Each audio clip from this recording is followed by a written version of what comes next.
Here we are once again. Yep. What you can say now after an all too familiar story of poor performance and a heavy defeat? Well, there's not a lot, not a big point saying too much about it, apart from, we didn't handle the first half at all. We got out-fought in the first half, and we allowed them to get into our box too easy. And that's costly when you've got a direct and a physical team like Watford.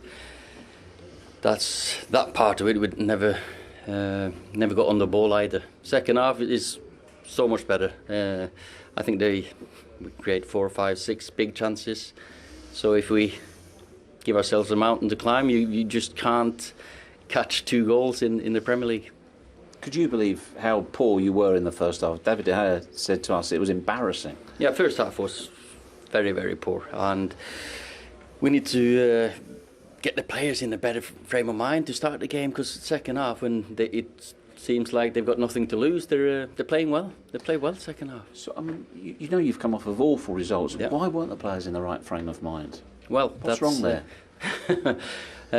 Sorry for smiling there, but that's human beings, and I've got to say you're surprised, because all these lads, good lads, top players, top professionals. There's, of course, when it's not going for you, it's going against you, and it's hard to play with that. Call it mental break. Second half, we come out, nothing to lose. They played fantastically, scored loads of it, or scored a good goal, created chances, but of course it wasn't enough. But did the individual errors continue? The Harry Maguire one, which led to his second yellow, is that typical of the errors these top-class players are making at the moment? Yeah, it's a yellow card. It's a bad touch and a yellow card, but the first yellow card should never have been, because the boy is offside. So, but that's nitpicking. But that's for another day, because when lads are offside and you get a booking, that should be looked at as well. Anyway, it was a mistake, and that's we had the upper hand in the second half. We pressed them back. I thought we played well for another 5-10 minutes after that, but then energy died, and they scored 2 goals to finish the game off. You said before today you were hoping this would be the start of something, a run. It's not. It's the continuation of a terrible run. Yeah. Where do you go from here? No, it's a definite big challenge for everyone in and around the club. So that's the big question. And that's not for here and now. That's 5 defeats out of the last 7 league games. Yeah. Would you understand if the board decided to make a change? Well, I'm working for and with the club, and I've done that. I've been there for 18 years, and of course we've got a good communication, and if the club are thinking about doing something, that's a conversation between us and not you and me. I understand what you're saying, but with those statistics for Manchester United, is that acceptable? The results are not good enough, we know that. We've gone 30 games unbeaten away from home. Now we'll lose 2 on the bounce, conceding 4 goals in both of them. So, of course, something's wrong. What was behind your gesture when you went across to the fans? You put your hands up at the end. No, what was the thought? I feel for the fans, and I feel with the fans, and I feel the same as them. It's we're embarrassed losing the way we do. We are in a very bad run, a bad situation, but that's part of football, and I know they'll support the team and whoever's on the pitch every single day, and then sometimes you've got to say sorry, and that was a sorry for the performance. How concerned are you, Ole, about your position? You know the manager carries the can. Yeah. You're not turning it around, and the performances are not acceptable. That's not for me to worry about. I work as hard as I can, as well as I can, with the staff I've got. Incredible staff, and as I said, good top people, good professional players. But at the moment, we're not getting the results. So I understand your question. So but as I said, I'm not going to discuss that with you here and now. How low are you feeling right now? Well, to put it that way. Appreciate your time, Ole. Cheers. Disappointing result. What can you say about that performance today? Once again, it was not good enough from our side. I think first half was too sloppy. Second half we start well, we scored the goal. We create many chances, but after we did some mistakes that give them some another goals. And after that, you try everything to score a goal and you give spaces. That is natural. The fans were booing at the final whistle, your away fans here. What was your message to them? Oh, my message is if we have to blame someone, is blaming everyone, not just the coach or someone on themselves. Is blaming everyone. Is everyone's fault. So my message is just it's okay to blame, but blame everyone, not just one person. Tweet this afternoon that said watching United's like watching Casualty. You know bad things are going to happen. You just don't know when they're going to happen. There were plenty of bad things today, and yet that shouldn't stop Watford being praised because they're excellent. Absolutely should get praised because Claudio Ranieri said he doesn't care if they win, lose or draw. He wants to start to see his philosophy, and his philosophy, if it is pressing and getting people into the opposing half and putting pressure on a team like Man United who are lacking in confidence, then they were fantastic today because that's exactly what they did. And they've done it well. You know, Bruno Fernandes had a poor game. That was his contribution to the penalty awarding it. And they missed the penalty, but should have scored it. It could have been 1-0 by then. Look how many players Watford have got forward. Matic, poor ball back, and he should have done better. He should have at least hit the target. And what we're seeing here, we could talk about the structure. Look at Marcus Rashford's effort there, poor. I think that he's got to head this out for a corner, deal with that. Then once this comes back down, you know, again, Watford have got players in the box. I don't think they've closed him down enough. And then bam, you know, King gets his just reward by being in the box. Bruno Fernandes pointing, someone should be going to him, no one goes to him. And then once it comes out here, again, there's no real energy. This is what I'm saying. We could talk about structure, we could talk about tactics, but you want players trying to get into a situation where they can help. Matic does it, it's too late. And then once this goes into Luke Shaw, he has to come out. Look at Harry Maguire. He's got to realise that that's where the danger is. He doesn't.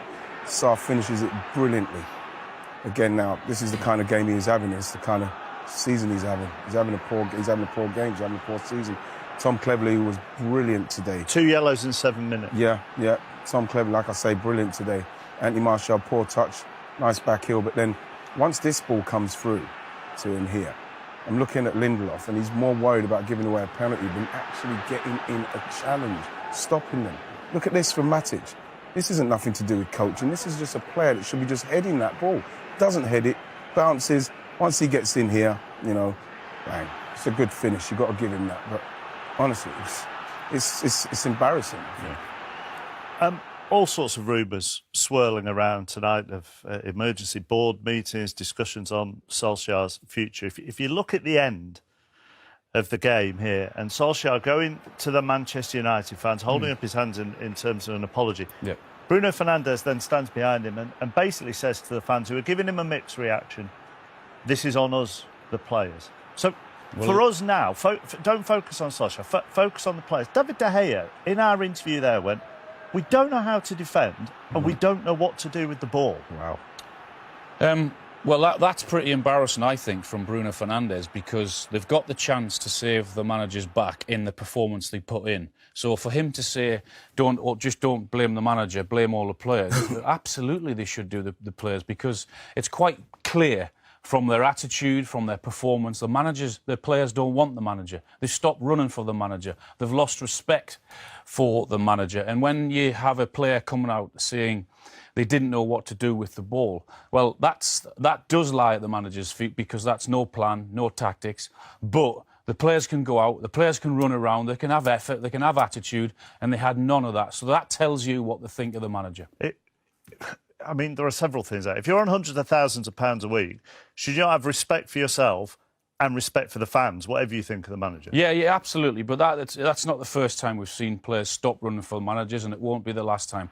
That is football, unfortunately. You know something as well, chappers, we've seen this coming a long time. I think Carl Anker in September said exactly what's happening with them. No shape, no shaping the build-up, no tactics. He said that and got absolutely slaughtered for it. And everything what he said then is still happening now. I'd say it's from a Watford point of view, they should be the story because their performance. We mentioned about Man United, no game plan, no tactic. That was exactly the opposite for Watford. They knew what their game plan was. It worked to perfection. They won every tackle. They were first to every loose ball from the start to finish, and they knew exactly what they were doing, and they thoroughly deserved it, and they could have scored more. Yeah. Could have been 6 or 7. What a platform. Yeah, difficult day for him and for Manchester United. Where do we start? Right. Where do you think Manchester United go from here now in the short term? Well, it's heartbreaking to see somebody suffering like that, for starters. But there is no other way, I don't feel, other than to say thanks for your efforts, Ollie. He's been a great player. He's done the best he can as a manager, but I can't see how he can turn it round. I think he's had a good stint at it, a good attempt. Manchester United aren't a sacking club that just sack managers willy-nilly. I think he's been under pressure for some time now. And for the money he spent, for the players that he's got at his disposal, it's just not good enough. And it hasn't been for a while. And I go back to what I've been thinking for a while is when you look around in the Premier League and you look at the likes of Tuchel, you look at the likes of Jurgen Klopp and Pep Guardiola, they're on a different league totally in terms of their capabilities as a manager. I mean, he managed Cardiff City, he was managing Mulder. His credentials never were that of a Manchester United manager. It's only because he obviously played for the club and it was an interim job and he did quite well and all of a sudden got it on a permanent basis. But we're talking about one of the biggest clubs in the world of football. They need one of the best managers in the world of football. And I'm afraid they haven't got a manager that's even in the top 50 managers in the world of football. So they have to get a better manager, in my opinion. Sol, you've been a manager. Can you empathise with his situation at the moment when you see a performance like that today? I think, as a manager, it's a lonely place. When you get to that level, the results have obviously not gone his way. The money he spent as well. But for me, it's the demeanour, it's how he looks. And that look has been there for a long, long time. And yes, the media, yes, some of his friends in the media, yes, the press as well, the fans. Yeah, we all want him to stay. We all want him to do well, as a manager. But it's not happening. And whether they are hanging on to him and they're looking for someone else and they don't want that kind of gap, maybe the right manager's not there at the moment and it's a bit, it might cost a lot of money to get the manager out or whatever. I don't know what's happening behind the scenes, but what they have to do now is change the manager because he has, he's had a fantastic stint. He's spent money. He's got a great club, one of the biggest clubs in the world. And, manager-wise, he's not at the level. It's just not at the level. They've given it a go. They've given one of their own a really good stint at this, in the hot seat, and it's not happened for whatever reason. It's not happened, and I think that it's time to change, and it will change. Yeah, you're looking at your clock thinking, could it be tonight, aren't you? That's the sad reality of it. Getting beat away 4-1 on the back of getting absolutely hammered in the Manchester derby. It's just I don't see any way he can avoid it. I think one of the things that the board must be thinking, right, if we're going to get rid of Ole Solskjaer, who are we going to replace him with? And at the moment, sometimes you get a real glut of managers that are out of work. You think, wow, you can get him. He's going to cost nothing and he's exceptional. At the minute, I can't see anybody out there that's big enough, apart from probably Zinedine Zidane, that's available. And So why change then? Because almost this it drags everyone down, I think, Steve. I think if you actually say, right, enough's enough, we're going to change manager. You have to have a plan. You do have, yeah, but they haven't, have they? They've certainly put it this way: who would be the manager if he went now? Who would be the caretaker manager at the weekend? You'd think, ooh, because it's the same, isn't it? It's McPherson, it's Michael Carrick, it's somebody that you think never had that role before. So, and I just don't see out there who there is. As I say, Zidane is the biggest name out there that could walk into the club and actually feel like he belongs there straight away. Thinks, yeah, I'm big enough to do this. but he hardly talks any English. I'm not sure whether he's got the desire to manage in Manchester. I can't see anybody else. I think it's probably best just to have a temporary manager maybe, and then see what happens in the summer, because you can get more higher profile, higher quality managers maybe in the summer. I think, it's a really, it's a sticky situation, really. Do they stick a move? If they move, it's costing a lot of money, to move Ole on and to bring someone in. It's a loss of money. I know they've got a lot of money to kind of spend, but you've got to look at the books and you've got to look at, where they are. Maybe is a Steve Bruce good coming in just to kind of, for 6 months? I don't know. Who knows? But it's a real kind of sticky wicket there on big time, because it's either they stick or move, and whatever they do, it might be the wrong answer. They've made some bad decisions, though, haven't they? I mean, they had the opportunity. There's been some good managers out there for some time, and they had the opportunity. They stuck by Ole Solskjaer through thick and thin. There's been times when they could have let him go, and there's been managers out there very cheap as well. Pochettino, for example, was available for a long time, and now if they go and try to get him out of Paris Saint-Germain, it'll cost a fortune. So they've had the opportunity. Sometimes you've just got to think, wow, he's our man, and we're just going to have to move now while he's available.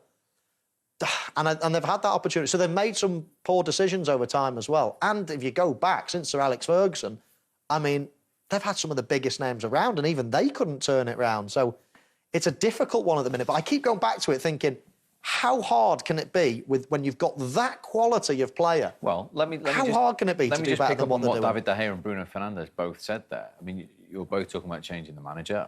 I understand that. But they both said the players have to take some responsibility here. How much of this is the manager and how much of it is players' responsibility? I don't think you can sort of put a percentage on. Of course, they can't say, yeah, the manager's rubbish, let's sack him. Do you feel each and every player has been given 110% and running through a brick wall for that manager? Yes, but I don't think that they rate him.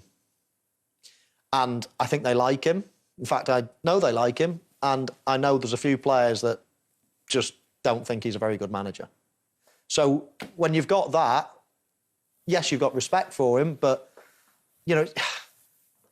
players will always try their best. Of course, you could, even if you didn't like the manager, you'd never run out onto a pitch and think, I don't really like man, I'm not going to try. You had better relationships with some than others, people. didn't you? You do, yeah. And what we're talking about at this level is tiny little differences in terms of, getting peak performance. And I just don't think they're tactically set up right. I don't think they play the right team a lot of the time. I don't think there's a plan. I think there's a lot of confusion. I know, for example, someone like Paul Pogba, he gets put in 3 different positions in one game, and I know he doesn't like it. So, I think there's a lot of frustration within the ranks, and as much as everybody likes him around the club, I just think that you've got to be cruel to be kind sometimes, and I think his time is up. I think he's created an environment, don't get me wrong, everyone likes him, but I think the environment's too easy. Man United is not all about being easy. Yeah, they love playing football and things like that, and they'll go to the wire in every single game, and that's their ethos, But I think he's created an environment was far too easy for people to kind of do whatever they want. And that's what, sometimes you need that discipline. Sometimes you get the discipline with the players on the pitch. But if you haven't got the discipline on the players and the good characters on the... Not saying good characters, but good players, but good characters that they want to do the best every single time, if you haven't got that, then it falls onto the manager. So if the manager hasn't got that, then you've got a big problem. It's far too loose. And I think that's what's happened to Man United. It's far too easy to play there. It's far too easy to kind of just... at home, at Old Trafford's far too easy, and home and away. And also, for them, day to day, it's too easy. Man United's not about easy. I think a lot of it is characters as well. And do you know what? The older I've got, the more experience I've got, the more I look at football. You look at all the successful teams. Look at his teams when they were invincible. Look at the Liverpool team. Look at Manchester United when they were flying. Look at the characters in those teams.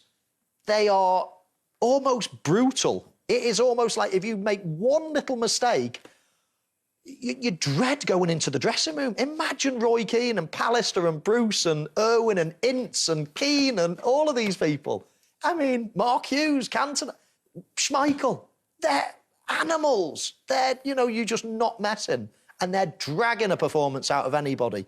And it's the same in your team. Yeah. I mean, him, Vieira, just go through them all. Tony Adams, Martin Keown, David Seaman. You need real characters. Look at Manchester United now. Look at Manchester United. I could name maybe 1.5 players that are absolute, characters that would scare me if I walked into the dressing room having played badly. Luke Shaw came off again for 10 minutes to go today. Manchester Derby came off 10 minutes to go. Limping, I know I need to come off. Do me a favour. You're under the cosh and you're limping off and playing in the next game and then he'll be doing it again next week. That should never, ever happen. If they had characters in their dressing room, that would never, ever happen.